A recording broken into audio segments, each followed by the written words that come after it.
Tapi saya nggak mau damai begitu aja. Saya nggak mau. Ada damai bersyarat lah menurut saya.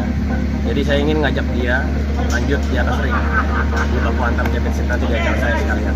Jadi 1 lawan 2. Kalau dia takut 1 lawan 1, 1 lawan 2. Kalau dia mau 3, silakan 3. Tapi ada tanggapan terkait ini, Bang? Dari mana? Dari mereka ada tanggapan kan Abang ngajak lagi? Udah ada videonya juga. Jadi kalau dia sampai lari dari nanti pas acara, ya biar netizen aja yang mukul. Rudy Golden Boy terlibat percekcokan dengan Maradona dan Kurnia di sebuah minimarket di Pagedangan, Tangerang hingga videonya viral. Mereka pun bertemu di Polsek Pagedangan pada Selasa 8 Agustus 2023 untuk menyelesaikan masalah ini. Dikabarkan usai berdamai di Polsek Pagedangan, mantan atlet MMA, Rudy Golden Boy justru akan bertarung dengan 2 pemuda bernama Maradona Marinir dan Kurnia Pangestu. Adapun kedua pemuda ini merupakan lawan Rudy saat di kasir sebuah toko retail.